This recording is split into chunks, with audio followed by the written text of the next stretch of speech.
तुम्ही सरकारला वोट करताय पण सरकार तुमच्या उपयोगी ठरते का? तुम्ही व्हिडिओ बघाल तर चकितवाली पांढरी गाडी जवळून जाते आणि त्यातली त्यात रिक्षासुद्धा पलटी होते। नक्की व्हिडिओ काय आहे आणि पांढरी गाडी कोण आहे, कोणाची आहे ते आपण बघूया आणि काय योगायोग आहे ते सुद्धा व्हिडिओमध्ये पुढे बघूया। तर चॅनलला नवीन असाल तर जरूर सबस्क्राईब करा।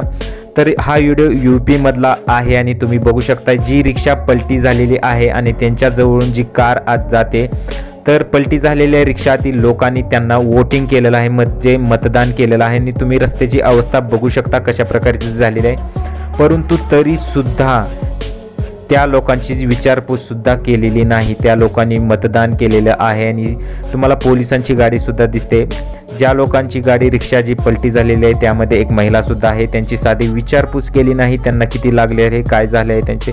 तर तुम्हाला काय वाटते कमेंट करून सांगा आणि मतदान हे काळजीपूर्वक केले पाहिजे का? तुम्हाला नक्की कमेंट्स करून सांगा।